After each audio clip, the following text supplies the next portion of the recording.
Welcome back, Royalty. I am so excited because we are 1 week away from relaunching all of our student ministries. I cannot wait to see you all. And if you do not have your shirt yet, please make sure to email me, revmimi@kingdom.global, and make sure that you're wearing it on Sunday, Juneteenth. Not this Sunday, but next Sunday, June 19th. Yes. I keep saying Juneteenth because that's what it is. But on June 19th at 9 a.m., we will have worship live in color and in person. I am so excited. Cannot wait to worship, praise, and go deeper in relationship and in faith with God on next Sunday. We'll be coming from Numbers chapter 11, verses 16 through 17, and it reads like this. The Lord said to Moses, "Bring me 70 of Israel's elders who are known to you as leaders and officials among the people. Have them come to the tent of meeting, that they may stand there with you. I will come down and speak with you there, and I will take some of the power of the Spirit that is on you and put it on them. They will share the burden of the people with you, so that you will not have to carry it alone." We are a community of believers. Christians are called to community. And I think that a lot of times, because the world is so driven on you doing it by yourself, on DIYing your life, and your career and even your faith, we can forget that that is not the way that God created us to operate.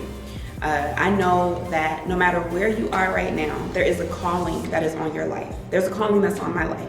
And there is a taxing aspect of that calling. Nothing that God has given us is given to us so that life might be easy. It's given to us so that we can help grow the kingdom, so that we can pour into the kingdom, and so that the kingdom can be made even better because of the gifting that God gave us. And that is not something light. That is something heavy. That is a weight. That is a burden. And I love this scripture because we all know who Moses is. We all know all of the great things that he was able to accomplish. And I think I've even spoken to you all about how he was hesitant to move in the first place. But once he made that move, once he accepted that God was calling him to do something great, that God was calling him to free his people, he went all in. He went all in. He rode with them for a bazillion years. It was a bazillion years. But he rode with them for a very long time. And the text for today comes from Numbers, and it's at a particular moment wherein Moses is overwhelmed. The scriptures before it, I didn't want to read all of it, but when you do the accompanying PDF, you'll see the full scriptures. It's really verse 10 through 17. And so when you read those scriptures, like the scripture where Moses kind of unpacks just how overwhelmed he was, how he talks about all of the cries of the Israelites, the fact that all of them were coming to them with every single thing that they need, every single thing that was going wrong. They were hungry and they needed so much. And Moses felt like he could not do any of it. He felt he couldn't carry all of it. He contemplated giving up on life. He says to God, if I'm supposed to be doing this alone, then just remove me from this earth. Just kill me. That's what he says. And imagine just how much of a weight that must have been for him. You have to understand that this isn't just one or two people coming to him with complaints. You have to understand this isn't in Amazon Prime days. You can't just call them up or shoot them a text. Like, you know how Amazon has the little thing where you can just like put in the chat what's going on and they'll fix it in like 2.5 seconds. This is not those types of times. This was literally just Moses and thousands of people with thousands of problems that he was hearing and listening to every single day, every single hour. People were coming to him with issues and with problems and with hunger, very, very, very real struggles that they were facing. And Moses was so overwhelmed that he wanted to give up on his life. I know that our country is in a massive mental health crisis right now.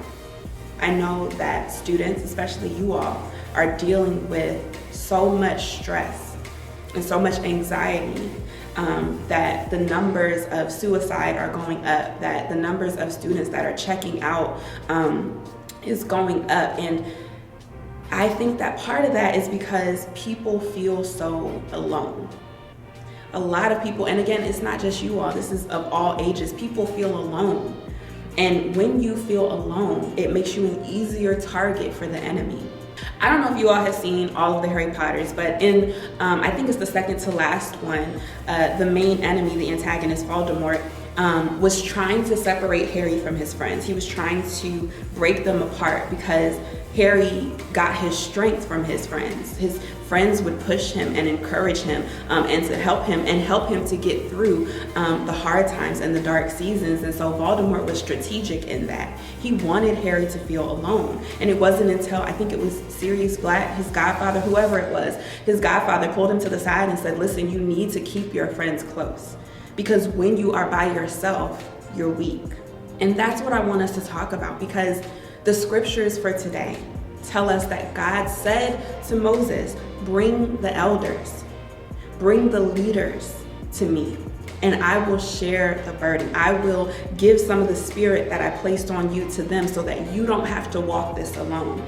It was almost as if God was saying, I understand just how heavy this is. I understand the weight that you're carrying, and you do not have to carry it by yourself. I've said many times before that it's important to check who's on your team. And this right here is why it's so important. You have to make sure that you have people in your circle and on your team that can help you carry the weight that you are carrying. People that you can trust to let them know, hey, I'm struggling right now. Hey, I'm low right now. Can you pray for me? Can you pray with me? Hey, this is what I'm going through. Is there any way that you might be able to help me with this load? And if they are good friends, if they are friends that are led and fed by our God, if your family members, your mentors, the ministers that you are close to, if they're led and fed by God, then they will step in and help you.